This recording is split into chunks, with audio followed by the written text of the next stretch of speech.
mubiri igihe cy'Uwiteka kigiye kugera, nikigera iki cyorezo kizarangira. Dusome Itangiriro 8:1. Itangiriro 8:8 ku murongo wa mbere. Ku murongo wa mbere, Itangiriro 8 duhere ku murongo wa mbere. Aravuga ngo Imana yibuka Nowa n'ibifite ubugingo byose, reva brone heiz brone traini, hanyuma n'amatungo yose byari kumwe nawe mu nkuge. Imana izana umuyaga ku isi, amazi atangira gukama, amasoko y'ikuzimu araziba, imigomero yo mu ijoro iragomerwa, imvura iva mu ijoro iricwa, amazi asubirayo ava ku butaka. Korona iva mu isi, iva mu gihugu, iva mu irangije isubira kwa nyirayo aho yaturutse. Yego, ngo ubudasiba ya minsi 150 ishize, ya minsi 150 yamaze mu gihe cye Imana yamuhaye cyo kubaho. Kuko uko biri kose dufite ubwenge, nababwiye ko ntawe ukora icyaha atakizi. Imana itugira neza cyane. Rero umuntu wese nakwira ubwenge ku gihe, yubaha Imana, amenye ko Imana ishobora kukwica, ishobora no kugukiza. Imana kandi mwagiye mubibona, umuntu ashobora kuvuka mu muryango, abandi bose bakavuka ari bazima, wakavuka atabona, cyangwa se akavuka ari kimuga, bakagenda basunitse mu kagare, cyangwa akavuka atabasha kugenda, ahantu ibintu byose abirangiriza aho ngaho. Rero birakwiye ngo umuntu wese avuge ngo Mana, ese nyuma y'ubuzima bwanjye ese bizagenda gute? Mbone kubwira nk'aba bantu bavuga ngo jewe ngo impamvu ngo nacogoye ngo nuko ngo nahuye n'ibigeragezo, ndibaza ko utarageragezwa ngo ugeraho Yobu yageze. Yarihanganye aravuga ngo izi nzira nyuramo, aleluya, ni mara kungerageza nzavamo meze nk'izahabu nziza. Aravuga ngo kandi uruhu rwanjye nevo gride, uku ni ku mugenzi wese ujya mu ijuru akwiye kugira ibyiringiro bya none no mu gihe kizaza. Akavuga ngo ubwo umwami Yesu ankunda ndamahoro, kubw'imbabazi ze nyinshi ndamahoro. Mbese muri makeye wasonza Imana ipfa kubikuza, Imana ishimwe, kuko byanze bikunze nta nzara idashira, mbese nta mvura idahita, ikintu cyose gifite itangiro gifite n'iherezo. Imana itugira neza cyane. Urugero naze mbabwira yuko naje nakoze ubukwe nambaye imyenda natiye, hanyuma bikora. Imana itugira neza cyane. Imana yemera kubabara abandi, ikemera yuko mbese make yababaho neza, kandi ikabyemera. Mwese mwajya gusenga, Imana ikabyemera. None ngahita ntekereza nkaba ngo none niba mu bindi bihugu abantu barimo bagenda bapfa, twumva kuri radio tuba twumva abantu barimo bapfa ari benshi, ariko Imana yarebye iravuga iti kuko u Rwanda rwaririze amarira atagira ingano, reka mbe nshyizemo akantu mbese make kapoze mbe mbarinze, hanyuma wenda ariko umuntu wese amenye ko ibintu byose bishoboka. Niba nabo bibagereho bayirwaye ariko mbarinde gupfa, nubwo bari batatu wenda bagiye, ariko bari bakakwiye kutubera isomo. Bari bakwiye kutubera isomo, bakavuga ugahita uvuga ariko se bari ko bagiye bose nuko bakoraga ibyaha birenze iby'abandi, ariko nukugira ngo wowe usigaye, nyamara Imana iragukunda. Shyira ubwenge kugiye wibaza ngo ariko ubundi iki Imana yanciye ni igiki, nyamara iragira ngo wongere ugaruke, wisuzume, urebe niba umubano wawe n'Imana mutabanye neza. Nusanga mutabanye neza, kugira ngo tubasuhuze mu izina rya Yesu, tubashimira ko mugenda muda ibitekerezo n'inyunganizi mu buryo bwo ibyo twabafasha mu buryo bwo gusenga. Imana ibahe umugisha mu izina rya Yesu. Imbere yacu cyangwa se imbere za TV murabona Gatera Patrick. Ushize twagiranye ikiganiro cyiza cyane, aduha ubuhamya, tubwira aho Imana yamukuye. Ubwo rero uyu munsi tugarutse kugira ngo tuganire ko hari abantu benshi bajya bibaza byinshi muri uru rugendo rw'agakiza. Bivuga ngo uyu munsi rero tugenda no kuganira kugira ngo tuvimuze ibintu bijya bituma abantu b'abarokore basubira inyuma, niba ari ukugeragezwa. Turaza kubirebera hamwe. Rero ntujye kure, turagusaba kugira ngo ubanze ukore subscribe, ukore share, ushayaringe abantu kugira ngo iki kiganiro cyiza rwose kirimo Imana ndetse n'umwana n'umwuka wera kitabacika. Gatera ngaho basuze neza unabibwire, hari abantu bashya batakubonye, batabonye igice cya mbere, bashaka bagiye kureba iki gice cya kabiri. Hanyuma nitwa Gatera Patrick, iwacu ni mu murenge wa Tumba mu kagari ka Mpare, mu mudugudu wa Musange, ubwo ni mu ntara y'Amajyepfo. Hanyuma nitwa Gatera Patrick, ndashimira Imana yampamagaye ingirira icyizere, intoranya mu magana menshi abanyabyaha ingira inshuti. Hanyuma nacyo gitumye mubona turi kumwe gutya muri iki kiganiro kugira ngo twungurane ibitekerezo, duhugurane kugira ngo turebe ko twazagera mu ijuru amahoro. Yesu naduhana umugisha. Gatera ni umugabo, urabyumva, aturuka i Butare hari Itumba.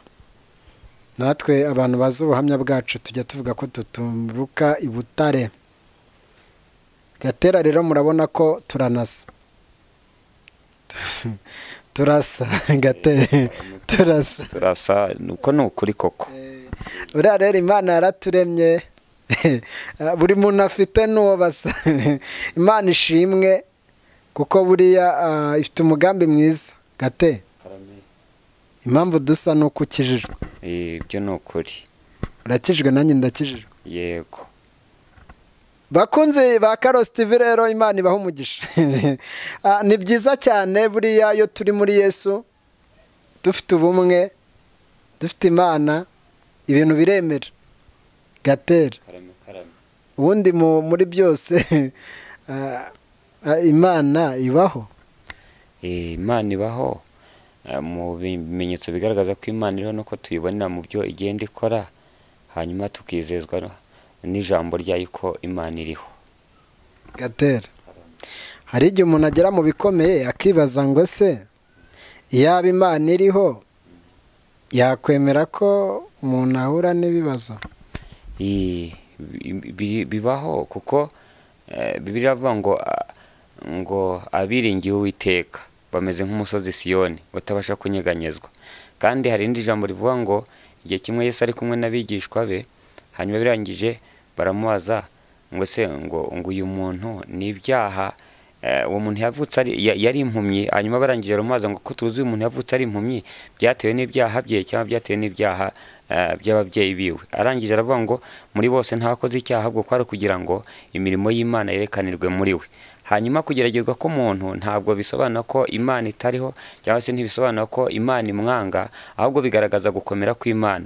Kuko mbibutse ko ibigeragezo bitabayeho ntabwo Imana yagaragara, yemera ko bibaho kugira ngo nyuma yo kubigutabara ibigukuyemo, hanyuma bizagaragaze gukomera kwayo. Murakoze cyane. Gatera, uti Imana ibaho. Ese buriya birashoboka ko umuntu usenga yakwicwa n'inzara? Birashoboka kuko twebwe tugendera ku ijambo ry'Imana. Kuko nutizera ijambo ry'Imana ntabwo uzizera Imana utarareba mu maso. Rero iyo tuzi neza yuko amakuru ya Bibiliya, ijambo ry'Imana ari ukuri, tukabyizera gutyo, bituma tumenya neza yuko n'abatubanjirije banyuze muri ibi bigeragezo by'inzara, ariko twagiye twumva n'abandi babiciyemo, ariko birangije nyuma yaho Imana iza kubibakuramo. Imaze kubibakuramo ibaha ibyo kurya, ibaha ubuzima rwose, baranazamuka bagera ku rwego rushimishije. Imana yemera ko bibaho n'ibyo byayo ntitwavuze. Ntabwo Imana itaretse ngo inzara ikuzeho, ntabwo ubundi umuntu wese iyo aguwe neza by'ukuri Imana ayivuga neza. Ariko kugira ngo Imana ishyire itandukaniro y'umuntu uyivuga ku munwa n'uyifite mu mutima, yemera ko iyo nzara ibaho. Iyo nzara ije rero ugasonza abandi wenda barimo barya, hanyuma ikabona nta ugizeho umwikomo, ntugiye kwiba, ni ukuvuga ngo Imana iyo ibonye ko umaze kwihangana bihagije iraza ikagukura muri cya kigeragezo cy'inzara, hanyuma yarangiza none nawe ukayisigara uvuga uti ndashimira Imana yankuyeho inzara. Hanyuma nubwo utabwira abantu ko Imana ikiza inzara, bitewe n'abari bakuzi inzara wari ufite babona yarahinduye amateka, waragize ubuzima, bakavuga ngo tumenye ko Imana Gatera asenga ari Imana koko itabara mu gihe runaka. Tujya dusoma ijambo ry'Imana tugasanga hari inzandiko zijya zandikwa, wenda zikandikwa ngo umuntu wese afite urwandiko yandikiwe. Ese Imana iyo bibaye gutyo ibizize? Hari urwandiko dushaka kwandikirwa ruvuga ngo wenda Gatera agomba kubaho nabi, ariko igihe kikazagera akabaho neza. Rero hari urwandiko njyewe njya nibaza, hari abantu bambajije icyo kibazo, ariko ndashaka ko uno munsi dufatikanya tukagisubiza. Ese Imana ishobora kwemera ko urwo rwandiko rwo kubaho nabi rwandikwa? Ese rwandikwa nande? Ni Imana? Ni shitani? Byo ubundi Bibiliya niyo ivuga ngo ijambo ry'Imana turimenyaho agace, ariko iyo ugenzuye hari urwandiko koko aba wenda twavuga nko mu bintu bya karande by'imiryango, wenda nk'urugero umuntu akavuga ati giye mu muryango iwacu, n'urugero nk'umukobwa aho bati nta muntu w'umukobwa cyangwa se umusore ujya ukora ubukwe, barishingira cyangwa se wenda bakabyarira iwabo, ariko urwo ni urwandiko rw'imbaraga z'umwijima cyangwa se twavuga ngo z'abadayimoni. Ariko iyo ugize umugisha hanyuma ugahindukirira Yesu, biravuga ngo iyo wakiriye Yesu uba uhindutse icyaremwe gishya. Imana ishobora kugukuraho rwa rwandiko abadayimoni bakwanditseho rwo kuvuga ngo umuryango wanyu harimo abantu bavuga ngo mu muryango wacu ngo nta barama, ngo bamwe barakenyuka, ariko ibyo bikagaragaza ko ari imbaraga za karande zo mu miryango z'abadayimoni. Ariko iyo hamwe no kwiringira Imana no kwizera Imana, Imana ibasha gukuraho urwo rwandiko wenda rw'izo karande, noneho bigatuma Imana ikugira ikindi cyaremwe gishya, bigatuma ibyo abantu bari bazi ko bitashoboka hanyuma bagatungurwa no babonye Imana ibishoboye. Natwe turabihamya. Reka dusomere ijambo ry'Imana kugira ngo wowe ukurikiye kino kiganiro umenye neza ko izo nzandiko za karande zakwanditsweho cyangwa se shitani yanditse, kugira ngo umenye neza ko zigomba kwandukurwa cyangwa zigahanagurwa. Reka dusome mu gitabo cy'Abakolosayi mu bice 2 ku murongo waho wa 4. Reka duhere ku murongo wa 14. Hari ijambo rivuze ngo agahanagura urwandiko rw'imihango rwaturegaga ikarudukuzaho kurubamba ku musaraba. Igahanagura urwandiko rw'imihango murabyumva, ni ya mihango avuze, ni muri ya mihango ya gipagani imwe y'iwacu bamwe baterekeraga, ngo rwaturegaga ikaruduhanaguzaho kurubamba ku musaraba. By'ukuri koko nk'uko ijambo ry'Imana ribivuga, ubundi niba ngo dukirana n'ubutware n'imbaraga z'umwijima, kandi ibyo ngibyo atari Imana ihinduye wenda ngo iguhindurire amateka. Hari igihe umuntu birangira yisanze, wenda tuvuge nk'urugero, umuntu ashobora kuvuka akavukira mu miryango y'iwabo wenda baraterekeraga, barabandwaga, kandi mbibutse ko abantu bagenzi bakoresha iyi mihango, ni ukuvuga ngo baba bafite uburyo hari uburyo baba barakiriye barahaye ikaze imbaraga z'iyo myuka mibi. Izo mbaraga rero bituma ziza zigahita zifata icyicaro muri uwo muryango, noneho zamara gufata icyo cyicaro bigatuma hari igihe wa mugani mu muryango habamo abantu nk'umusore bikarangira yishingiye, umukobwa nawe akabyarira mu rugo, ugasanga ni ibintu by'uruherekane bya karande. Ariko Imana, iyo wiringiye Imana by'ukuri ukayizera nk'umwami n'umukiza, ni ukuvuga ngo uba ubaye icyaremwe gishya, ntabwo ukiri muri ya miryango, muri cya gisekuru kiwanyu nyine shitani, kuko murazi ko abantu bakora biriya bintu byo guterekera bagendera kuri ibi bintu by'ibisekuru.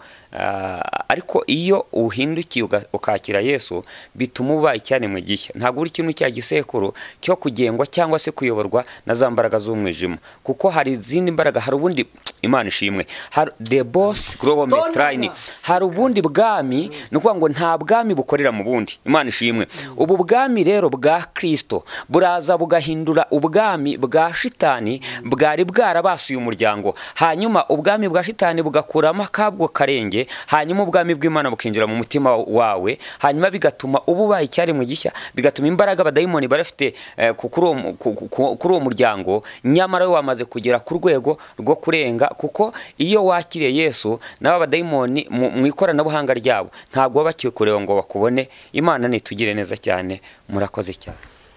Gatera ati iyo wakiriye Yesu, iyo uri umuntu ukunda Imana, akenshi umwijima rwa rwandiko irarufata, rwari rwaranditswe rw'ubuzima rwo kukwica ikarucimbura. Bibiliya yavuze ngo irukuzaho kurumbamba ku musaraba, kandi umusaraba niwo Yesu yabambweho. Bivuga ngo afata za mbaraga akaziheza mu maboko ye. Ariyo mpamvu uwizera Imana atajya abura gutabarwa. Reka tubihamishire ijambo ry'Imana riri muri Zaburi ya 18 ku murongo wa 12. Hari ijambo rivuze ngo, ni umurongo wa mbere, umurongo wa 12, Zaburi ya 18 ku murongo wa 12. Hari ijambo rivuze ngo, umwijima iwugira ubwihisho kuba ihema ryayo, riyigose umwijima w'iburemeshwa amazi, ibicu bikomeye byo mu ijuru. Ni ukuvuga ngo byanze bikunze umwijima, iyo byagenze gutya, umwijima igiye uhindura umucyo, kuko Imana yo yaje gukuraho imihango ya gipagani yaturegaga, ikuraho inzandiko zaturegaga, irangije ishyiraho icyo bita ubuzima. Bivuze ngo ijambo ry'Imana bivuze ngo umwijima iwuhindura ubwihisho. Ifata uyu mwijima, abantu bari mu mwijima, ubundi ni babandi twavuze baba bafite karande. Kuri uyu munsi twaje kugira ngo tuganire na Gatera, turebe se kuki umuntu ashobora kuba anasenga Gatera, akaba asenga ariko izi karande ntizipfe, ugasanga karande zimumaho teka ryose, wanamusengera ukumva za karande ntizicika. Gatera, buriya biterwa n'iki? Ibi bintu ni ibintu mu by'ukuri ntabona uko ntavuga ngo ngusobanurire 100%, kuko nibwo natanye mbabwira ngo ijambo ry'Imana ni ukuvuga ngo turimenyaho agace. Ariko kuko ibyo bintu bijya bibaho, kuko na Bibiliya iravuga ngo hari umwana wo kurimbuka, hari n'ubugingo.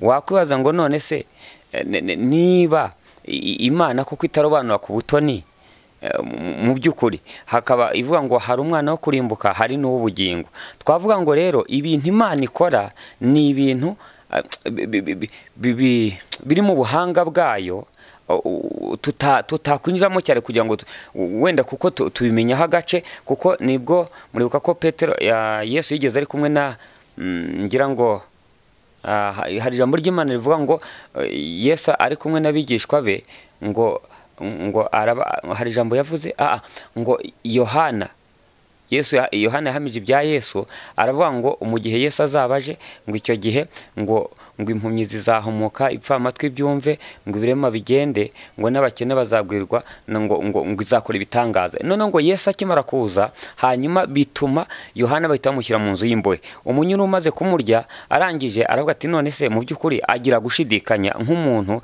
bitewe n'ikigeragezo yaragezemo.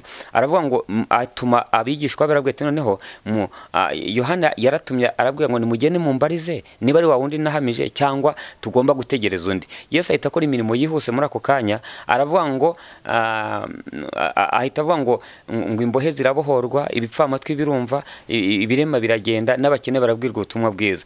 Avuga ijambo rikomeye ari ryo rigenda abantu bagenda batsitaraho, cyangwa se abatabaye maso bigatuma bacogora, rivuga ngo hahirwa ibyanjye bitazagusha. Mu yandi magambo rero, ibintu by'Imana, none se wakwibaza ngo ni gute umuntu ashobora kuvuka mu muryango akavamo agakira abandi bagakena, cyangwa se abandi bose bagakira we akavamo agahinduka umusazi? Rero ibintu by'Imana ni ibintu byayo bwite, Imana irabyemera. Ibintu byose ishobora kwemera ko nsaza nkennye kandi igakomeza yitwa Imana, kuko niyo ukurikiranye Bibiliya igaragaza abantu bagiye bizera Imana ariko barinda basoza urugendo rwabo bakiri abakene. Nk'urugero nka Lazaro yabanye na Nyamutunzi, hanyuma ngo abana na Nyamutunzi ariko Imana imukunda, hanyuma birangije kugeza ubwo yarangije urugendo rwe arurangiza Imana itaramuzamura, wenda itaramunamura ngo imuhe ubutunzi, ariko apfa akizeye. Imana ishimwe. Noneho ikongera igatanga urundi rugero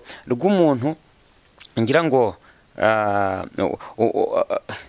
biri gihe n'itangiriro zigiye zitandukanye. Imana rero ibintu byose irabyemera. Nanone ikongera igatanga urugero rwitwaga Yobu, yabaye mu kigeragezo kitoroshye. Abantu mbese mu make barasenga, amasengesho arashira, nawe arasenga, mbese gusenga birarangira bimushiramo, ngo yishimisha inzara zirarangira, arangije aramanuka ajya mu ivu yishimisha urujyo, hanyuma birangije inshuti zose zimushiraho. Ariko Yobu akomeza kugira ibyiringiro, avuga ngo byanze bikunze nzi yuko umucunguzi wanjye ariho, nzakora neza kandi nzamubona. Aravuga ngo uyu uruhu rwanjye numara kubora, amaso yanjye niyo azareba Imana, ntabwo ari ayundi. Hanyuma aravuga ati uko byagenda kose niringiye Imana. Kuri finali Imana imugirira neza, hanyuma irangije imukubira inshuro zingahe ku byo yari afite. Byumvikana ngo ni ibintu bihabanye. Lazaro yagiye Imana itaramutabara kandi ajya mu ijuru, ariko Yobu nawe ahura n'amakuba n'ibyago, ariko kuri finali Imana iramutabara. Imana ushobora guca mu bintu by'ibibazo bagasenga ntibikurweho, wenda ku byo yagambiriye kuri yo ku buzima bwayo, ariko hari n'igihe bibaho ugasenga ibintu bikarangira. Ni ibintu rero biri mu buryo bw'Imana no mu bwenge bwayo, twebwe tutaba nuko dusobanura, natwe tubibona uko nguko. Gatera arakoze cyane kudusobanurira. Njye mbona impamvu ari abantu benshi bajya bahura n'iki kibazo cyo gutekereza nk'uko natwe twibaza, bakavuga ngo ese kuki abantu bashaka kubasenga ariko muruhuka mugumaho? Byanze bikunze ni ukuvuga ngo hariho abagabo babiri bavukanaga, tugiye gusoma muri Bibiliya, ariko bose ntabwo bahiriwe rimwe. Habayeho guhirwa k'umutoya, ariko umukuru abura guhirwa, kuko byatumye anakora icyaha. Dusome igitabo cy'Itangiriro 4, kuko turajya ngo uyu munsi dusobanure, kuko hari abantu benshi bibaza impamvu ukaba wasenga ariko ibibazo n'intambara zawe bikakugumaho, cyangwa se izo karande Imana ikakubwira ko zikuyeho, ariko ejo ugasanga n'ubundi ntabwo zihise zivaho. Ntabwo ari uko Imana iba yakwibagiwe. Ni nacyo mpamvu twaje muri iki kiganiro, kugira ngo nawe utarasobanukirwa usobanukirwe. Dusome Itangiriro 4 ku murongo wa 7. Hari ijambo ryavuze ngo nukora ibyiza ntuzemerwa, ariko ibyaha byitugatugira ku rugi, kandi ni wowe byifuza, ariko ukwiriye kubitegeka. Gateni ko havuze, haravuze ngo nukora ibyiza ntuzemerwa, ariko nudakora ibyiza ibyaha byitugatugira ku rugi, kandi ni wowe byifuza, ariko ukwiriye kubitegeka. Uyu ni umugabo umwe wabwirwaga bitaga Kayini. Kuko ngo Kayini yari yaravukanye na murumuna we bitaga Abeli. Ariko aba bana nubwo bavutse, umwe yakundaga Imana, uyu bitaga Abeli, ndetse akumva kunza Imana mu buryo bukomeye. Aha ni Imana agaciro. Ndashaka guhamya rya jambo avuze ry'uko umwe ashobora gukizwa cyangwa se gukira, undi akaguma ari umukene. Twe turabigereranya mu buryo bwo kubaho mu buryo bw'umwuka. Twango byanze bikunze Abeli bajyaga ngo bahinga, umwe yari umucuruzi, umwe yari umuhinzi, undi akaba umworozi.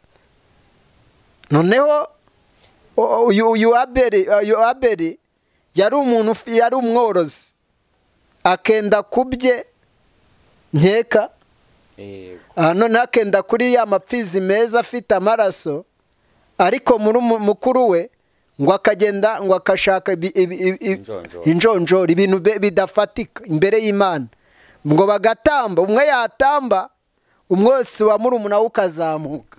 Haleluya. Ariko uwa mukuru we ngo ugahita usandara, ikirere bisobanura ngo igitambo cye ntabwo cyabaga cyemewe.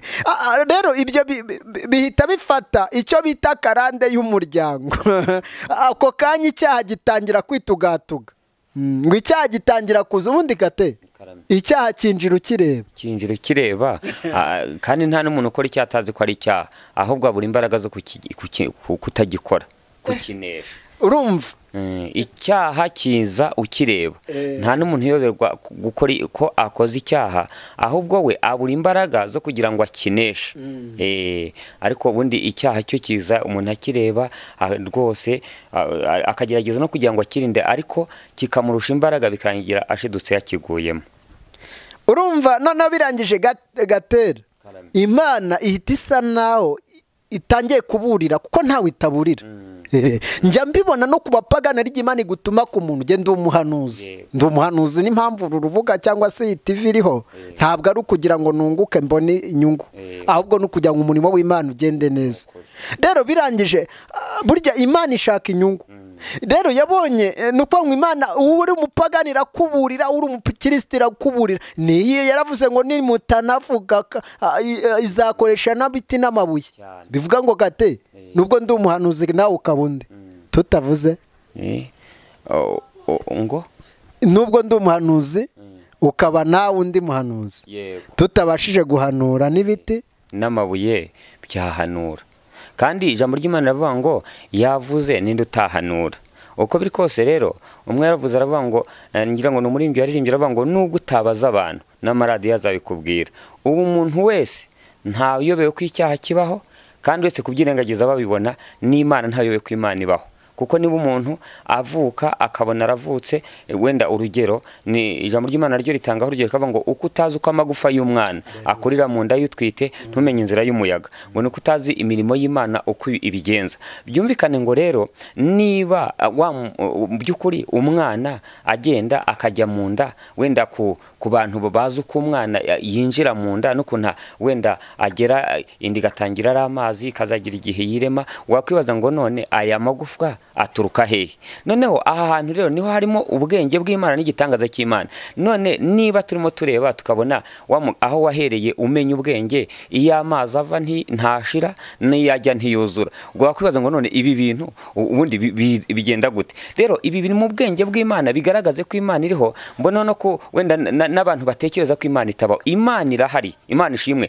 None wakwibaza ngo niba umuntu asinzira akongera agakanguka, by'ukuri iyo usinziriye ntabwo ugikontororwa n'ubwenge bwa kimuntu cyangwa se bwa kimubiri, ahubwo usiga ukontororwa na bwa bwenge bw'Imana. Avuze ati shyizeho gusinzira, igihe nikigira nzongera ngo ukore ku mutima n'amaso ukanguke. Iriyo ni ikimenyetso kigaragaza ko Imana iriho, Imana ishimwe. Kandi kubaho kwayo bigaragarira mu bikorwa, ntabwo izamanuka cyangwa se ngo ihagarare hariya mu kirere umuntu wese ayibona avuga ati iriya ni Imana, ahubwo Imana izagaragarira muri mugenzi wawe. Umwe yaravuze baravuga ngo ntabwo uzakunda Imana utabonye utaye mugenzi wawe. Yesu natugirire neza.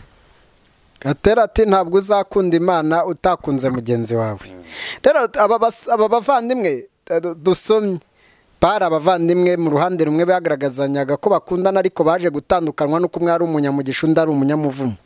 Ariko uw'umuvumo yaje kwica umunyamugisha kuko Kayini yishe Abeli amuziza ibyati. Umwe yarororaga agaha Imana ibyiza, undi agahinga ariko nawe Imana ibyiza. Bivuga ngo umwe yari afite umutima, burya ishyari ni ribi gate, ishyari ni ribi. Ishyari rituma abantu bicana. Njya mbibona nkakuvuze abantu barimo muri iki gihe biranagoye. Ntabwo abantu bari kuhamya ko Imana iriho, kuko ngo Imana yemeye ko korona iza, ngo ntabwo ari Imana. Abandi bati imirimo y'Imana yaba mwasengaga iyi korona iba yaravuyeho. Gate, ubu turi bande dukuraho icyorezo Imana yemeye ko kiza? Mu by'ukuri ibi ni bwa bwenge bw'umuntu buri hasi. Ubundi icyo tuzi cyo duhamya cyo ni uko Imana shitani atarusha imbaraga. Imana yavuze ngo iki kintu ngikuyeho, byonyine nko guhumbya no guhumbura, iki kintu cyarangira. None se ubundi kare kose kitaraza iki ubundi cyabaga he? Ariko igihe cy'Imana iyo kigeze, byanze bikunze nk'uko umuntu akura, yamara gukura akagenda akaba umusore akagera mu myaka 35. Mu by'ukuri tuzi ko imyaka wenda n'urugero, imyaka yo gushaka, hanyuma wenda mu Rwanda dufatira ku myaka ngira ngo ni 22 cyangwa se n'umwe muri ubwo buryo. Ariko Imana mu by'ukuri iyo ugeze muri iyo myaka uba ugomba gushaka. Ariko hakaba igihe umuntu agenda akamara imyaka 25, undi akamara 26, undi akamara 27, abandi bakagira 30, hakaba n'ushaka akagize 50, kandi Imana ikabyemera. Nukuvuga ngo ibintu by'Imana rero ni ibintu ikora mu gihe cyayo, tutakwinjiramo cyane. Ahubwo dukwiye kuvuga ngo Mana, uko byagenda kose turumva dusabye imbaraga zituma hanyuma uko ubyanzuye tubifata uko nguko, cyakora tukabifata mu buryo bwo kugira ngo tudahemukira Imana, tukabifata mu myanzuro myiza mu gihe cy'Imana, hanyuma tugasaba kunesha no kwihangana. Naho ubundi ibintu by'Imana ibikora mu bwenge bwayo. Imana ishobora kwemera ko koroniza kugira ngo mbese muri makeya abantu babone ko Imana iriho, kuko Imana ikunda icyubahiro. Hari n'abantu bakiyambuye rwose neza, twagiye tubona abantu, umuntu agafata undi abavukana akamuriganya, abandi ukumva ngo baroganye, abandi ukumva ngo bicanye, kugeza no ku rwego abantu bavukana basigaye bafitanye urwangano ruteye ukuntu guteye ubwoba. Kandi mbibutse ko nawe nk'urugero ufite abana bakangana ntabwo wanezerwa. Icyo wakora cyose rero wagikora kugira ngo urebe ko abana bawe bongera kugaruka bagashyira ubwenge ku gihe, bigatuma Imana ishimwe. Aleluya. Mana we, bigatuma noneho by'ukuri burya uko umubyeyi aba ashaka ko abana be batagoma batabana nabi, ni nako Imana inezezwa no kubona abantu bayo nta macakubiri, nta rwangano. Ni gute umukire yabaturanye n'umukene, umukene agasonza, umukire mu by'ukuri afite uburyo ariko bikarangira nta kintu amumariye? Ibyo rero bibabaza Imana, kuko twese turi abantu b'Imana. Imana ishimwe. Ariko nubwo turi abantu b'Imana, ariko ntabwo abantu bose ni abantu b'Imana, ariko hari abantu b'umwihariko bitwa abana b'Imana. Ariwo Pawulo avuze ngo bakundwa. Imana ishimwe. Ubu turi abana b'Imana, ariko uko tuzasa Imana ishimwe ntabwo kurerekanwa. Icyakora Yesu nahinduka, niyerekanwa tuzahindurwa duse nawe. Imana ishimwe. Mu yandi magambo, uko Yesu azasa natwe niko tuzasa. Imana nihimbazwe cyane. Hanyuma rero ibintu byose Imana ishobora kwemera ko korona ibaho kugira ngo abantu bashyire ubwenge ku gihe, hanyuma nibarangiza nibaca bugufiya. Hanyuma muribuka ko ijambo ry'Imana rivuga ko Abisirayeli iyo bagomeraga Imana yabatezaga icyorezo, yabateza icyorezo bagaca bugufiya. Harimwe yabazaniraga mugiga, mbese mugikazi ikabadukamo, barangiza baca bugufiya, Imana igahita ikura mugiga mu Bisirayeli. Ibi bintu rwose dukurikije no ku ijambo ry'Imana ribivuga, hanyuma tubona ko iki kintu Imana igifite mu ruhare. Gatera ati iki kintu Imana igifitemo, nanjye ndabihamya uruhare, kuko nta kiyitungura. Twamenye neza ko nta kintu gitungura Imana. Some ijambo ry'Imana, turabihamisha ijambo ry'Imana. Dusoma mu Itangiriro mu bice 7:1. Hari ijambo tuhagere. Itangiriro mu bice 7 ku murongo wa mbere. Hari ijambo rivuze ngo iki? Haravuga ngo Uwiteka abwira Nowa ati, injirana mu nkuge nabo mu nzu yawe mwese kuko ari wowe nabonye ukiranuka mu maso yanjye muri iki gihe. Haleluya. Amen. Inji dana n'umuryango wawe mbega mu nkuge n'abo mu nzu yawe kuko ari wowe anitaide jesano deta vosa dikri niya monita stis niswansi mbega muri iki gihe ari wowe nabonye ukiranuka. Haleluya. Bivuze iki rero bene ahangaha mbega hari hagiye kuba icyo bita umwuzure utejwe n'Imana kubw'ibyaha byo gutingana, kwambara ubusa, kwicana, kugambanirana, gukora ibibi biteye isoni. Ariko Uwiteka uwo munsi abateza ikintu bita umwuzure, ngo Imana itegeka Nowa kubaza inkuge. Arangije arayibaza. Icyambabaje ngo hari benshi bamufashije kuyibaza, none bamufashije biza kuba ngombwa igiye kuzura, bamwe barigendera munagakubita akabyizike. Genya mbishushanya n'ibi byacu byo mu barokore. Kubera iki ujya bona umuntu ukabona umuntu arimo arasenga, ukazabona avuyemo agasiga abandi, undi nawe agasenga bikamunanira akagenda, undi nawe akabaza agasenga akagenda. Noneho birinze bigera uyu munsi iki cyorezo cyiza, iki cyorezo turashima Imana mu gihugu cyacu ko nta bantu benshi bapfuye. Gusa nkunganiye aho hantu, ubundi muri make nta wanga umubyizi w'ubuntu, kuko hari umuntu wigeze atuba ubuhamya atubwira ukuntu ngo yagiye mwiyerekwa, agiye kubona abaririmbyi baririmbiraga imbere y'umurongo n'abandi baririmbiraga inyuma y'umurongo. Noneho abaza uwamwerekaga aramubaza ngo none biriya bisobanura iki? Aravuga ngo bariya baririmbira imbere y'umurongo ni abaririmba mbazi, naho abarimbiye inyuma y'umurongo baririmba ntabazi. Birangije arayibaza ati none kuki wemera ko baririmba utabazi? Imana iramubwira ngo kugira ngo babe ibifubiko bya korari. Imana itugire neza. Mu yandi magambo rero, mu by'ukuri umuntu ashobora kwisha mu itorero cyangwa se mu idini runaka, hanyuma inyuma akagaragaza uruhu rw'intama, ariko imbere arisega. Ari ba bandi usanga bagambanirana kandi bitwa ngo barasenga, banajyana ku igaburo ryera. Ariko birakwiye ngo dutandukanye, hanyuma uko bikose ubundi iteka ryose wibagiwe amateka wica amategeko. Imana itugire neza. Imana ibasha gukora igitangaza, hanyuma nawe ukakitirirwa, ariko nawe washyizemo ibyawe, ariko nta Imana ikubara. Birakwira ngo umuntu wese ashyira ubwenge kugihe abaza Imana ngo ariko Mana, ese ubugingo bwanjye buracyanditswe mu gitabo cy'ubugingo cyangwa wenda cyatanga umubyizi w'ubuntu ntazahemberwa? Imana itugire neza. Hanyuma birakwira ngo umuntu wese akiranuke ku gato no ku kanini. Imana ihimbazwe cyane. Kandi erevostissimando drene grome heize, iyi Mana tuvuga mu by'ukuri ngira ngo abantu bari bakwiye gushyira ubwenge ku gihe, ngira ngo isi ducira amarenga ariko abantu tukaba abana. Imana itugire neza.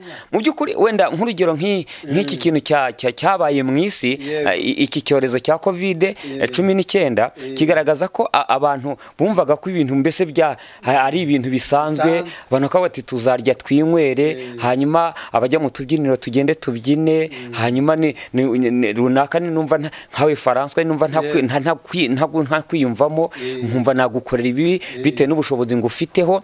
Ariko iki kintu cyagakwiye kwigisha umuntu wese akamenya ko ikintu gishobora gutungura umuntu, kuko nyuma y'ubuzima hari ubundi buzima tuzabamo. Niba hariho kuvuka, hari n'igihe cyo gupfa, hanyuma nyuma yo gupfa rero twibaze ngo nyuma yo gupfa umuntu wese agiye gucirwa urubanza, duhagaze imbere y'intebe y'imanza, hanyuma umuntu azavuga ko yakoze iki? Hanyuma hari umuntu yavuze ngo pole, ngo mbese waba usize nkuru kimusozi, ngo ntiwaba ugiye wari ruvumwa. Birakwiye ngo umuntu wese azirikane yuko ubuzima atari bwo tuzahoramo. Imana itugire neza cyane. Uyu mubiri tuzawuvamo, tuzasiga iyi si n'ibirimo. Imana ishimwe. Utunga amafaranga ariko ni for Hebron, umenye neza yuko nyuma y'amafaranga ubu buzima buzarangira, ukajya gucirwa urubanza rw'icyo amafaranga yakoresheje.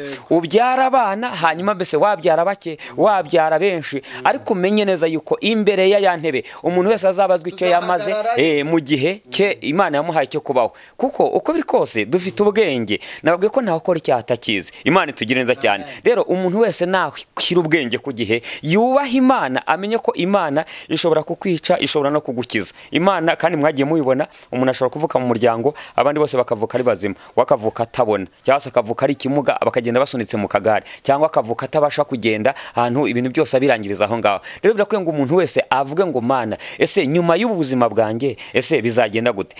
Mbone kubwira nk'aba bantu bavuga ngo jewe ngo impamvu ngo nacogoye ngo nuko ngo nahuye n'ibigeragezo, ndibaza ko utarageragezwa ngo ugeraho Yobu yageze. Yarihanganye aravuga ngo izi nzira nyuramo, aleluya, ni mara kungerageza nzavamo meze nk'izahabu nziza. Aravuga ngo kandi uruhu rwanjye never gride. Uku ni ku mugenzi wese ujya mu ijuru akwiye kugira ibyiringiro bya none no mu gihe kizaza, akavuga ngo ubwo umwami Yesu ankunda ndamahoro, kubw'imbabazi ze nyinshi ndamahoro. Mbese muri makeya wasonza Imana ipfa kubikuza, Imana ishimwe, kuko byanze bikunze nta nzara idashira, mbese nta mvura idahita, ikintu cyose gifite itangiro gifite n'iherezo. Imana itugira neza cyane.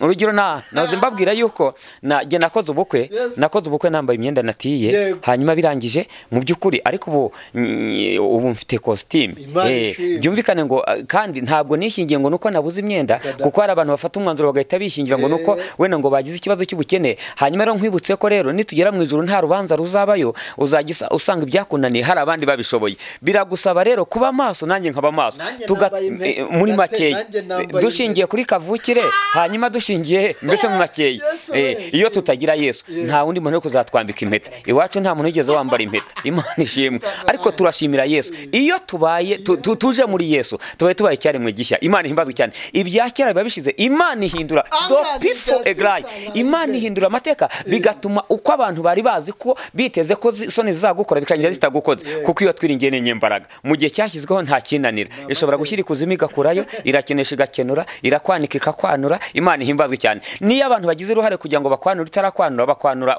ukwezi kumwe cyangwa se umwaka umwe, hanyuma ukazajya kuriha, hanyuma bwa butayu mbese muri makeya, kuko iyo umuntu agiye Kanani agomba guca mu butayu. Imana ishimwe. Hanyuma rero iyo ugize ingorane ukagira abantu bagusimbukisha ubutayu, bakagutegera indege byibura, bakavuga ati genda ujye Kanani. Byanze bikunze Imana ikwimurira ubutayu, hanyuma ukazabukoreraho bita mu masezerano ariho biti Kanani. Hanyuma biragusaba rero ngo ubutayu Imana yagushyizemo witere umugeri, rwana neza. Niba ari ubutayu bw'inzara yihanganiremo, kandi wo kwanduranya, wo kugira umushiha, utegereze Yesu wenyine, kuko mu gihe cyashyizweho. Imana ihimbazwe cyane. Hanyuma mbibutsa ko Farage unaciye mu buzima buteye ubwoba. Narinzi ko ntarya umuceri ngo nkuhage, kubera ko namenye umuceri jenoside irangiye, kuko mbere ya jenoside umuntu ahantu twari dutuye, umuntu waryaga umuceri, reka mbabwire Imana ihindura amateka. Umuntu waryaga umuceri ni umuntu wabaga urwaye, kuko twaryaga ibijumba guhera ku itariki ya mbere y'ukwezi kwa mbere tukarangiza umwaka ari ibijumba turya byonyine. Noneho twarangiza ubwo ngubwo umuceri nta nubwo twari tuzi aho uva, twabonaga uza mu mabotike. Hanyuma umuntu bahaga umuceri ni umuntu wabaga urwaye, nawe nta kandi kantu bashyizemo, nawe akakarya nyine nk'ibiryo bidasanzwe. Ariko biratangaje kubona abantu basiye bagera ku rwego rw'abantu bavuga wati umuceri rwose mba numva ntakiwukunze. Rero ikintu cyose gifite itangiro kiba gifite n'iherezo. Ndabingingira mu izina rya Data wa twese n'Iry'Umwana n'Iry'Umwuka Wera, umuntu wese ntimuherwe ubuntu bw'Imana gupfa ubusa. Niba wariringiye Imana yitwa Uwiteka, yikomereho nambeho nefos grome enheize. Hanyuma nuca mu makuba no mu ntambara, ntuzibwire ko Imana ahubwo uri munacishwa mu ruganda rwo kugeragezwa. Numara kugeragezwa uzavamo umeze nk'izahabu, kandi izahabu ivamo ari y'igiciro, igakoreshwa iby'igiciro. Imana iduhana umugisha. Murakoze cyane. Mana we Yesu Mana ishimwe. Twari turi muri cya kiganiro kivuga ngo ese kuki corona abantu benshi bavuze ngo corona ngo impamvu ngo yabayeho. Turabasubije rero nkuko yabyemeraga mu bindi bihugu cyangwa se bukiri isi yose, ntabwo kiri mu Rwanda honyine. Yaba kiri mu Rwanda twavuze ngo u Rwanda rwaracumuye gusa, rurangije biba ngombwa yuko ibyo bibaho, ariko uyu munsi ntabwo biri mu iwacu honyine, ahubwo iwacu usanga nta n'abantu barimo bapfa. Ariko ikigaragara cyo nuko Uwiteka Imana agomba kutugira neza. Reka mubiri igihe cy'Uwiteka kigiye kugera, nikigera iki cyorezo kizarangira. Dusome Itangiriro 8:1. Itangiriro 8 bice 8 ku murongo wa mbere. ku murongo wa mbere itangiriro ibice 8 duhere ku murongo wa mbere aravuga ngo Imana yibuka Nowa n'ibifite ubugingo byose reva bone his bone trine hanyuma n'amatungo yose byari kumwe nawe mu nkuge Imana izana umuyaga ku isi amazi atangira gukama amasoko y'ikuzimu araziba imigomero yo mu ijoro iragomerwa imvura iva mu ijoro iricwa amazi asubirayo ava ku butaka korona iva mu isi iva mu gihugu iva mu irangije isubira kwa nyirayo aho yaturutse yego ngo ubudasiba ya minsi 150 ishize ya minsi 150 ishize yego turebe Nowa ngo Imana imwibukana nabo mu rugo rwe cyangwa mu nzu abo bari kumwe mu bwato n'inyamaswa zose ibiguruka mu kirere ibikuruzinda n'ibintu byose noneho Imana irabibuka icyo bita kwibuka natwarika Imana igiye kutwibuka nokuri kose mw'abanyarwanda mwe Imana igiye nabumva ikinyarwanda Imana igiye kutwibuka yibutse Nowa iminsi 100 irenga ishize imwibuka Imana ndetse icyo gihe hari arapfa abantu benshi icyo gihe yarasigaye Nowa n'umuryango we n'amatungo none twebwe isi iracyuzuye nubwo muri Amerika apfa abantu barenga ari benshi cyane ariko byanze bikunze irarengera Imana igenda iturengera bivuga ngo byanze bikunze rero iyi nayigiye kurangira byanze bikunze abantu bahindukira kuko Nowa we yahise ahindukirana n'umuryango we ahindukirana n'amatungo arimo ikitonderwa nuko amatungo yahunze ajya mu nkuge ariko abantu babireba ntibajyamo cyane ndetse beje bakumva ngo amatungo aranyura hejuru y'inzu zabo ariko ntibahite bahunga ngo igituma aya matungo agize ubwenge bwo guhunga niki kandi ngo buri cyose cyajyanye n'ikigabo n'ikigore ariko gateze ko buri umugore ari boro niko bimeze ni mari henze tuboneho noneho vara tubonereho no kubwira abantu bakina kubo bashakanye buriho wikora mu nda kuko ndibuka ko dusezerana badusomeye ijambo rivuga ngo aka nakagufa ko mu magufwa yawe nakarako mu mara yanjye hanyuma azitwa umugore kuko akuwe mu mugabo urumva rero iyo ugiriye nabo mwashakanye